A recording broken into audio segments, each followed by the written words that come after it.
لله نحمده ونستعينه ونستغفره ونؤمن به ونتوكل عليه ونعوذ بالله من شرور أنفسنا ومن سيئات أعمالنا من يهده الله فلا مضل له ومن يضلل فلا هادي له وأشهد أن لا إله إلا الله وحده لا شريك له وأشهد أن سيدنا وسندنا ونبينا وإمامنا ومولانا محمدا عبده ورسوله صلى الله عليه وعلى آله وصحبه وبارك وسلم تسليما كثيرا كثيرا. أما بعد فأعوذ بالله من الشيطان الرجيم. بسم الله الرحمن الرحيم.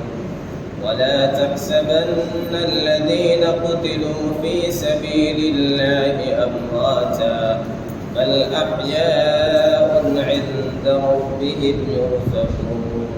صدق الله العظيم.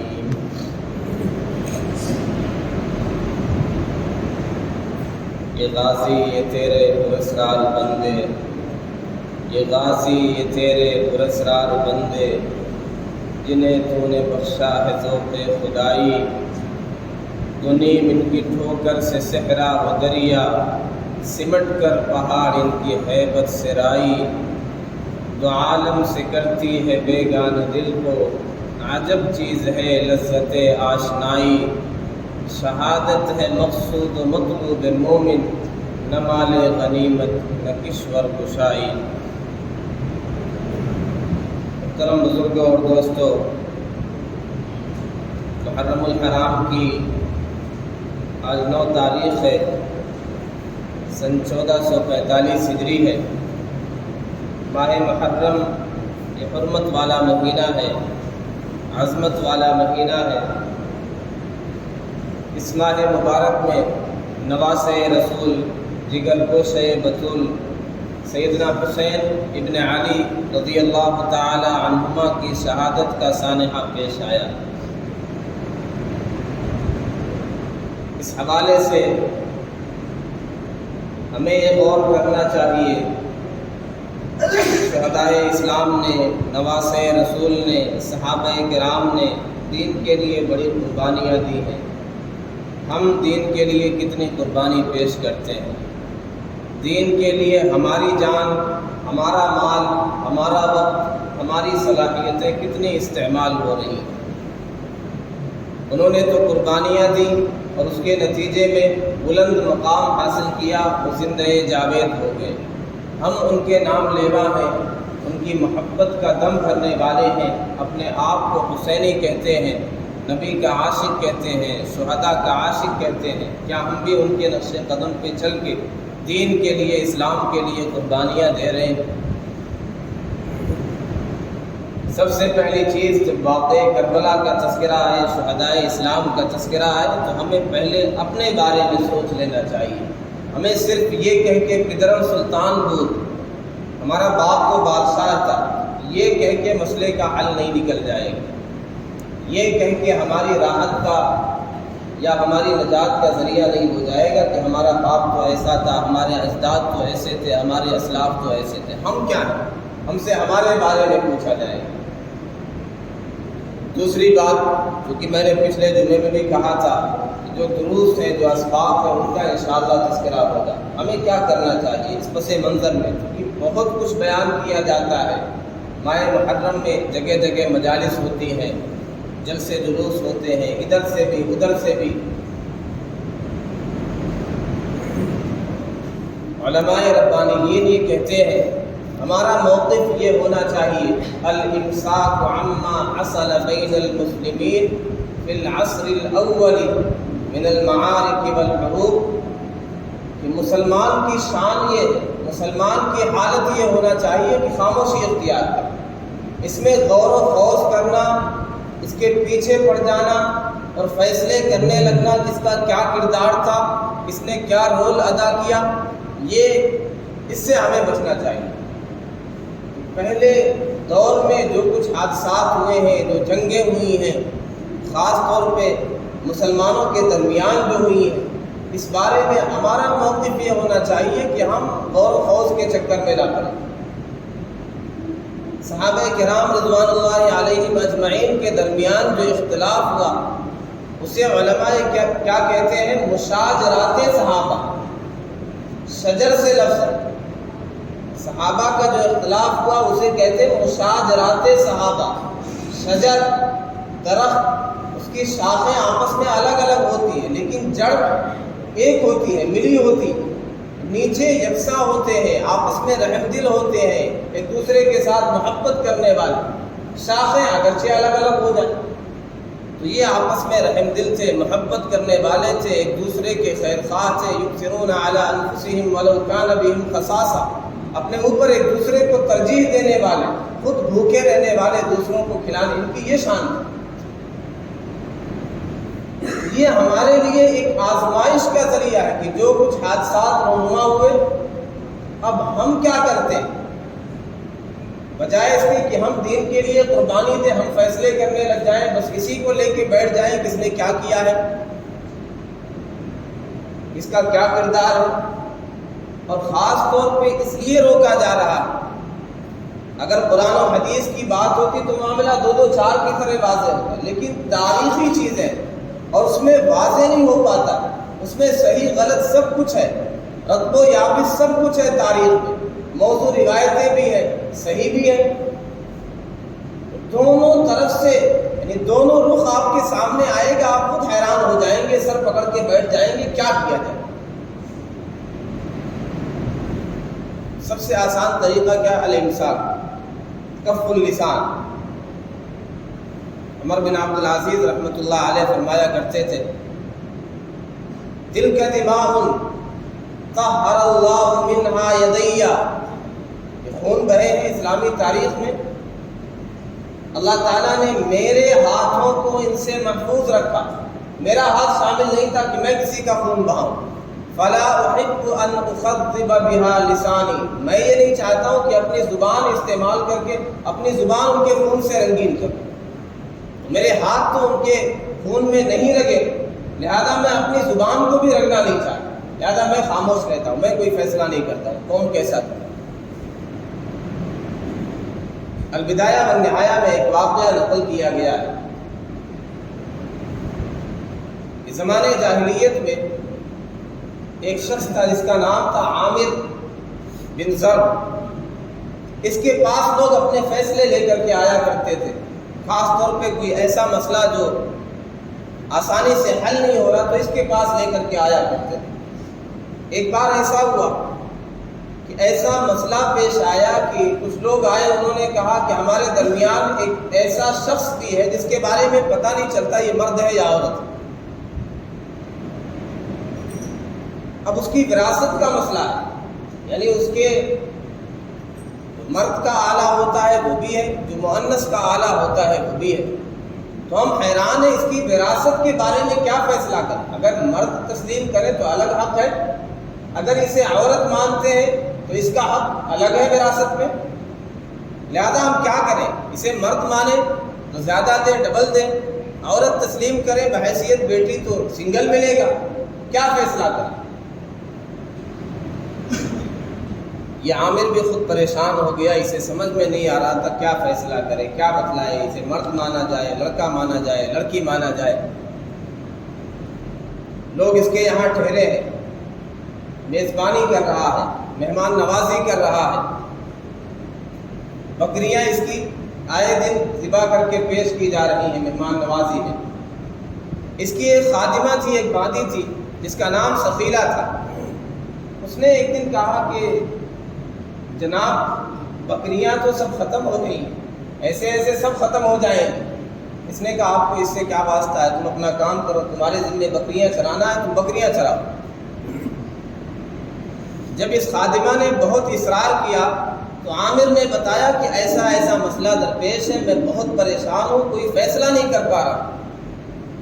تو اس خادمہ نے، باندی نے کہا کہ اس میں پریشان ہونے کی کیا ضرورت ہے، مال کو مبال کے تابع کر دو، مقال کا مطلب پیشاب کا راستہ، پیشاب کی جگہ، پیشاب کا مقام۔ تو فیصلہ یہ کر دو کہ جس آلے کے ذریعے سے یہ پیشاب کرتا ہے وہی، اگر مرد کا آلہ بھی اس کے پاس ہے، عورت کا آلہ بھی ہے، اگر مرد کے اس مقام سے پیشاب کرتا ہے تو اسے لڑکا کہہ دو، اور اگر عورت کے اس سے پیشاب کرتا ہے تو اسے لڑکی تسلیم کر دو، اسی کے اعتبار سے وراثت تقسیم ہو جائے گی۔ تو اس نے کہا بڑی مصیبت سے مجھے بچا لیا، بڑے مسئلے سے مجھے نکال دیا، ایک حل تم نے پیش کر دیا۔ پھر امام اوزاعی رحمۃ اللہ علیہ اس واقعے کے پس منظر میں اپنا جو کمنٹ کرتے ہیں، جو تبصرہ کرتے ہیں، یہ زمانے جاہلیت کی بات ہے، یہ وہ بندہ ہے جو مسلمان نہیں ہے، جو جنت اور دوزخ پر بلیو نہیں کرتا ہے، جسے جنت کا شوق نہیں ہے، دوزخ کا خوف نہیں ہے، اس کے باوجود تقریباً 40 دن تک رکا رہا، اس نے کوئی فیصلہ نہیں کیا۔ ہماری صورتحال کیا ہے؟ ہر گلی میں، ہر محلے میں، ہر گھر میں ایک مفتی مل جائے گا، کسی سرٹیفکیٹ کی ضرورت نہیں ہے، کسی سند کی ضرورت نہیں ہے، کسی تعلیم کی ضرورت نہیں ہے۔ ہاں، کفر کے فتوے ہم ٹھوک رہے ہیں، اسلام سے نکال رہے ہیں، فاسق و فاجر ہونے کے فتوے ہم داغ رہے ہیں، ہر کوئی مفتی بنا بیٹھا۔ یہاں زمانے جاہلیت کی بات ہے، ایسا محتاج کہ 40 دن تک فیصلہ نہیں کیا، کچھ بھی کر سکتا تھا، جسے ہمارے یہاں ہر گھر گھر مفتی ہیں۔ تو مسلمان کی شان یہ نہیں ہونی چاہیے بغیر تحقیق کے، بغیر سوچے سمجھے مفتی بنا بیٹھا رہے۔ تو اس معاملے میں جب تاریخی چیزیں ملتی ہیں، حقائق واضح نہیں ہے، صحیح اور غلط ساری چیزیں ایک ساتھ گڈ ہیں، ملی ہوئی ہیں، تو ہمارے لیے بہتر طریقہ یہ ہے کہ ہم خاموشی اختیار کریں۔ تو ہمارے لیے پہلا پیغام واقعہ کربلا کے حوالے سے، سیدنا حسین رضی اللہ تعالیٰ عنہ کی شہادت کے حوالے سے، صحابہ کرام رضوان اللہ علیہم اجمعین کا جو آپس میں اختلاف ہوا اس حوالے سے الانصاف، خاموش رہنا، اپنی زبانوں پر کنٹرول رکھنا۔ اصل میں تاریخ میں 2 نام ایسے ملتے ہیں جو عبداللہ نام تھے، اللہ کے بندے، لیکن وہ در حقیقت اللہ کے بندے نہیں تھے، وہ شیطان کے بندے تھے، وہ نفس کے پجاری تھے، وہ خواہش کے غلام تھے۔ انہوں نے مسلمانوں کو بہت تکلیفیں پہنچائی ہیں، بڑی خطرناک سازشیں کی ہیں مسلمانوں کے خلاف۔ انہی کی سازشوں کا نتیجہ ہے کہ جو کچھ ہوا۔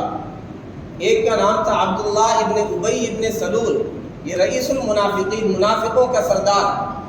اس نے پیارے آقا صلی اللہ علیہ وسلم کے خلاف، صحابہ کے خلاف بڑی سازشیں کی، بہت کچھ کیا، تفصیل کا موقع نہیں ہے ورنہ اسے بیان کیا جاتا تفصیل کے ساتھ۔ دوسرا عبداللہ، نام تو عبداللہ ہے، اللہ کا بندہ، لیکن ہے عبداللہ نہیں۔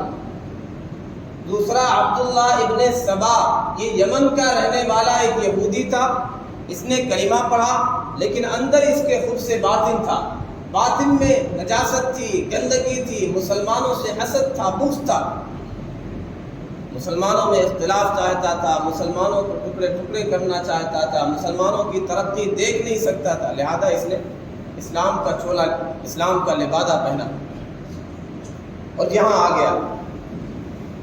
اور مسلمانوں میں عجیب عجیب سازشیں کر کی، چونکہ یہود کے بارے میں کہا گیا ان کی سازشیں ایسی ہیں، لِتَزُولَ مِنْهُ الْجِبَالُ، پہاڑ اپنی جگہ سے ہٹ جائیں، ایسی خطرناک سازشیں یہ یہودی کرتے ہیں۔ تو اس کی سازش کا نتیجہ تھا یہ سب کچھ ہو گیا۔ تو یہ غیروں نے کیا، تیسرے گروپ نے کیا، مسلمانوں میں اختلاف ہو گیا اور ہم فیصلے کرنے بیٹھ جاتے ہیں، حتیٰ کہ صحابہ کے بارے میں بھی اپنی زبانیں کھولنے لگتے ہیں، ایسے تھے ویسے تھے، اعوذ باللہ۔ صحابہ کے بارے میں تو اللہ نے کہہ دیا رضی اللہ عنہم ورضوا عنہ، اللہ ان سے راضی ہے، اللہ سے راضی۔ یہ پہلا پیغام۔ دوسرا درس ہمارے لیے، ان لکل مسلم ینبغی ان یحزنہ مقتل ای مسلم۔ مسلمان کی شان یہ ہے کہ کسی کی بھی شہادت ہو، کسی کا بھی قتل ہو جائے، فطری طور پہ، قلبی طور پہ ایک غم ہو جائے، ایک حزن ہو جائے، ایک افسردگی اور ملال۔ اور جب معاملہ مظلومانہ شہادت کا ہو اور اس سے آگے بڑھ کر کے نواسے رسول کی شہادت کا مسئلہ ہو، تو جب عام مسلمان کی شہادت یا اس کے قتل پر آدمی کا دل رنجیدہ ہو جاتا ہے، یہ مسلمان کی شان ہونی چاہیے۔ پیارے آقا صلی اللہ علیہ وسلم کے نواسے کی بات ہو جن کی شان بہت ہی بلند ہے، جن کے بارے میں پیارے آقا نے فرمایا سیدہ شباب اہل الجنہ الحسن والحسین، نوجوانان جنت کے سردار ہیں حسن و حسین رضی اللہ عنہ، جن کے بارے میں پیارے آقا صلی اللہ علیہ وسلم نے ارشاد فرمایا اللہم انی احبہما، اے اللہ میں ان دونوں سے محبت کرتا ہوں، فاحبہما، اے اللہ آپ بھی ان سے محبت کیجئے، واحب من یحبہما، اے اللہ جو بھی ان دونوں سے محبت کرے اس سے بھی آپ محبت کریں۔ تو ان کی تو یہ شان ہے، لہذا جب کسی عام مسلمان کی شہادت پر آدمی کا دل رنجیدہ ہو جائے تو ان کی شہادت پر بھی غم اور حزن ہونا چاہیے، لیکن غم ہونا الگ چیز ہے، غم منانا الگ چیز ہے۔ غم کیسے ہوتا ہے؟ جیسے پیارے آقا صلی اللہ علیہ وسلم کو تھا، کیسے تھا؟ سیدنا ابراہیم رضی اللہ تعالیٰ عنہ پیارے آقا صلی اللہ علیہ وسلم کے صاحبزادے، جب ان کا انتقال ہوا تو آپ نے ارشاد فرمایا انا بفراقک یا ابراہیم لمحزونون، اے ابراہیم تمہاری جدائیگی پر ہم غمزدہ ہیں۔ ظاہر ہے آپ نے کوئی ماتم تو نہیں کیا تھا، آپ نے گریبان تو نہیں چاک کیا تھا، آپ نے چہروں کو تو نہیں نوچا تھا، ہاں آپ کی آنکھیں اشکبار تھی۔ ایک صحابی نے کہا کہ یا رسول اللہ آپ روتے ہیں؟ آپ نے ارشاد فرمایا ان العین تدمع والقلب یحزن، آنکھیں اشکبار ہوتی ہیں، دل غمزدہ ہوتے ہیں، ولا نقول الا ما يرضى اللہ ربنا، زبان سے ہم وہی کہیں گے جو رب کو راضی کرنے والی بات ہو، اللہ کی مرضی اور رضا کے خلاف اپنی زبان ہم استعمال نہیں کریں۔ غم ہے، صدمہ، یہ فطری چیز ہے، یہ رحمت کی بات۔ اگر آنکھوں تک معاملہ ہے، اشکوں تک معاملہ ہے، دل تک معاملہ ہے، فمن اللہ ومن الرحمت، یہ اللہ کی طرف سے ہے، یہ رحمت کی بات ہے، شفقت کی بات ہے۔ جب واقع کربلا کی بات آتی ہے، شہادت سیدنا حسین رضی اللہ تعالیٰ عنہ کا تذکرہ آتا ہے تو یقیناً ہر مسلمان اس کا دل غمزدہ ہو جاتا ہے، آنکھیں نمناک ہو جاتی ہیں۔ لیکن ماتم کرنا، سوگ منانا، اس کی شریعت میں اجازت نہیں ہے۔ جو مروجہ سوگ ہے بلکہ اس کی بنیاد مورخین کہتے ہیں یہ تو یزید نے ڈالی، سب سے پہلے اس نے چیخ و پکار کے ساتھ ماتم کروایا، پھر اس کے بعد معز الدولہ دہلوی ایران کے حاکم نے 353 یا 54 ہجری میں اس نے یہ فرمان جاری کیا تھا کہ ماتم اسی طریقے سے کیا جائے گا، عورتیں سڑکوں پر چلیں گی، اپنے بالوں کو کھول کر کے اپنے چہروں کو نوچیں گی، اپنے گریبان کو چاک کریں گی، نان بائی روٹی نہیں پکائیں گے، شاندار کپڑے نہیں پہنے جائیں گے، دکانیں بند ہوں گی، اس طرح ماتم منایا جائے گا۔ یہ تو ان کی ایجاد۔ رحمت عالم صلی اللہ علیہ وسلم نے فرمایا دل غمزدہ ہوتے، غم کا تعلق دل سے ہے، اور سچی محبت یہی ہوتی دل غمزدہ ہو، آنکھیں اشکبار، ورنہ تو یہ تصنع ہوتا ہے، یہ بناوٹ ہوتی ہے۔ میں نے حکیم الامت کا واقعہ نقل کیا تھا کہ ایک خاتون ان کے یہاں کام کرتی تھی، وہ بھی مجلسوں میں شریک ہوا کرتی تھی، تو ان کے یہاں ماتم ہوتا ہے، اس کے بعد شیرینی تقسیم ہوتی ہے۔ اتفاق سے یہ خاتون نوکرانی سے کچھ نہیں ملا، یہ لوگ پھر سے یا حسین کرنے لگ گئے، ہائے حسین ہائے حسین۔ اب یہ اسے چونکہ شیرینی ملی نہیں تو یہ کہنے لگی ہائے جلیبی ہائے شیرینی، پھر وہ سب ہنسنے لگی یہ سن کر کے۔ تو اگر بناوٹی یہ بات نہ ہوتی تو ادھر آنکھیں اشکبار ہیں، ہنسنا کیسے آ جاتا؟ جس غم کا تعلق دل سے ہو، جب دل پہ چوٹ لگی ہے، دل پہ غم آیا ہے، پھر جو آنکھیں اشکبار ہیں تو اسی لمحے ہنسنا نہیں آئے گا۔ بہرحال دل سے تعلق ہے غم کا، قلبی طور پہ ہمیں حزن ہوتا ہے، اور یہ پیارے آقا صلی اللہ علیہ وسلم کا طریقہ ہے، یہ غلط نہیں ہے۔ اور علامہ ابن تیمیہ رحمۃ اللہ علیہ فرماتے ہیں وَأَمَّا مَنْ قَتَلَ الْحُسَيْنِ أَوْ رَضِيَ بِذَلِكَ أَوْ أَعَانَ عَلَى قَتْلِهِ فَعَلَيْهِ لَعْنَةُ اللَّهِ وَالْمَلَائِكَةِ وَالنَّاسِ أَجْمَعِينَ لَا يَقْبَلُ اللَّهُ مِنْهُ صَرْفًا وَلَا عَدْلًا۔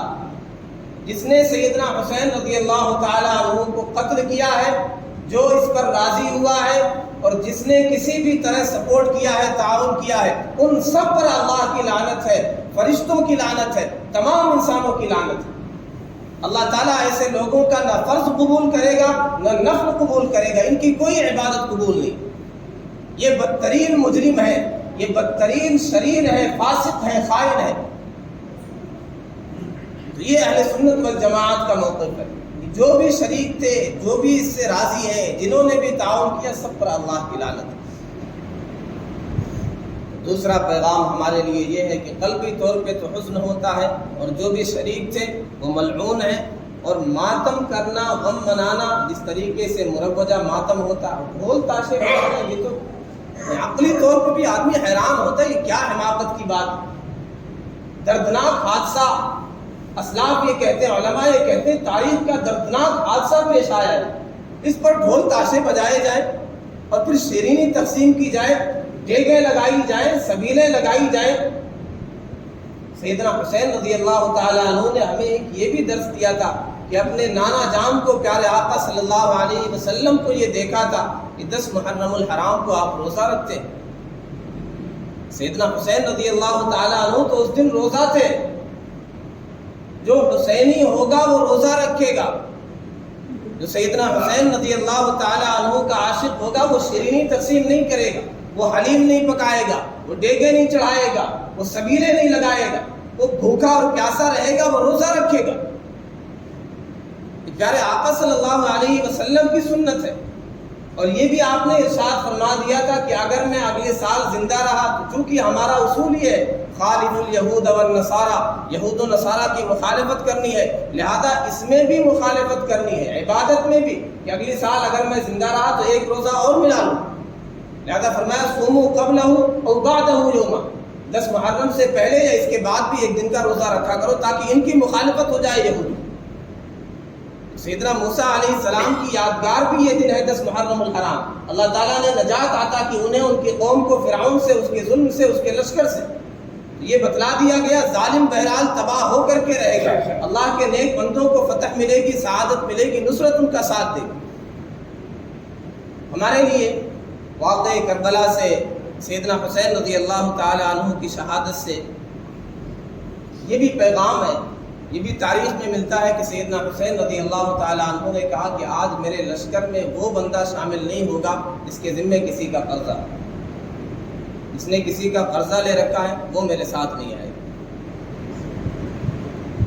کیوں؟ پیارے آقا صلی اللہ علیہ وسلم کا بھی یہی طریقہ تھا، جب نماز جنازہ پڑھانے کی بات آتی آپ پوچھتے حل علیہ من دین، کیا اس کے ذمے کسی کا قرض ہے؟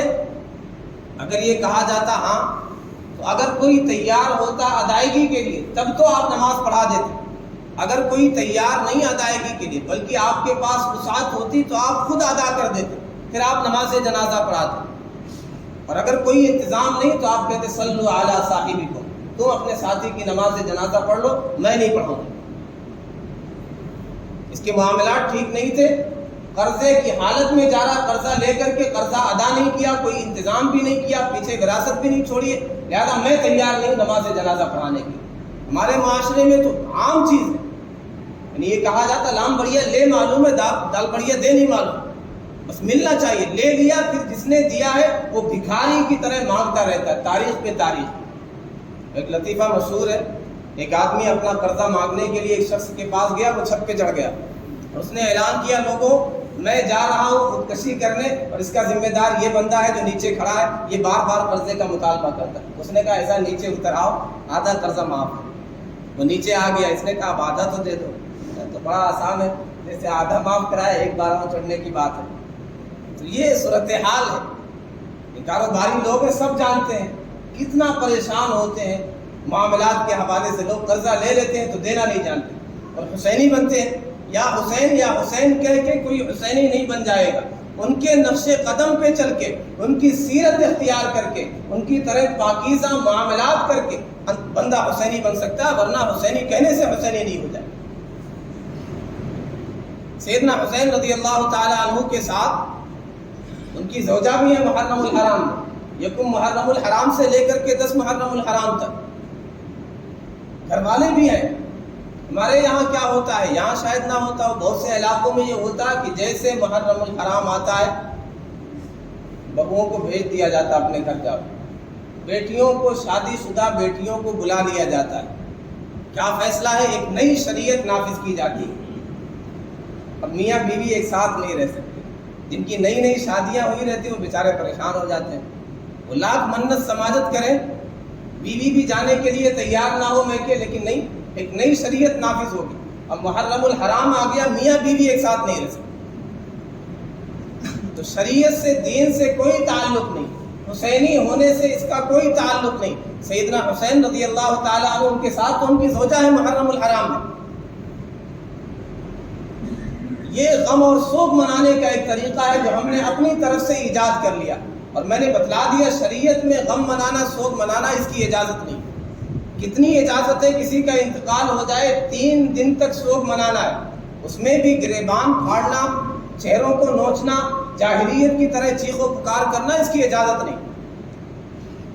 متوفی عنہا زوجہا کے لیے, جس کے شوہر کا انتقال ہو جائے, اس کے لیے سوگ ہے 4 مہینہ 10 دن, لیکن اس کے لیے بھی یہ ساری چیزیں نہیں ہیں. گریبان چاک کرنا, چہرہ نوچنا, سینے کو پیٹنا, جاہلیت کی طرح چیخ و پکار کرنا, اس کی تو کسی بھی صورت میں اجازت نہیں.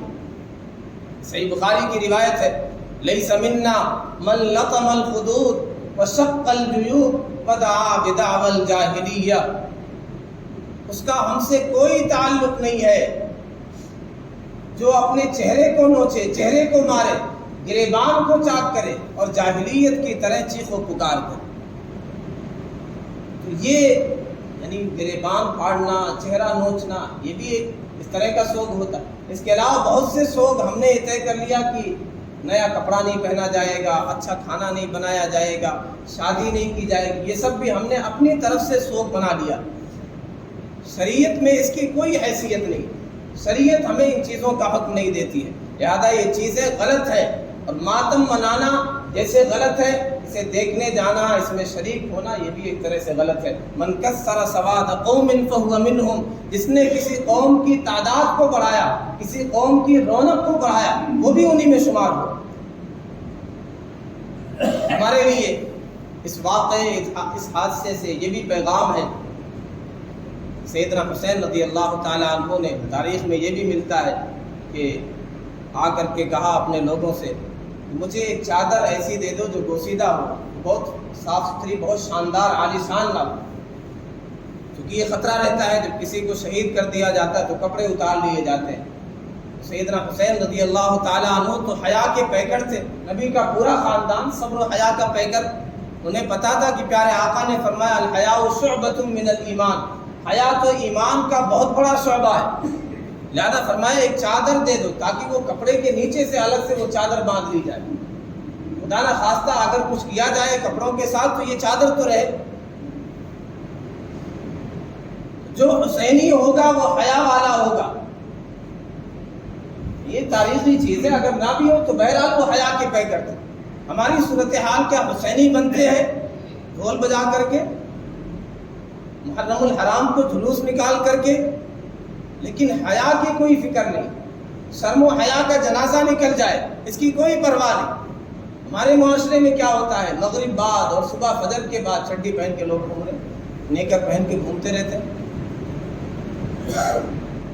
مرد کے لیے سطر ناف سے لے کر کے گھٹنے تک یہ سطر ہے, یہ بہرحال محفوظ رکھنا چاہیے, چھپائے رکھنا چاہیے.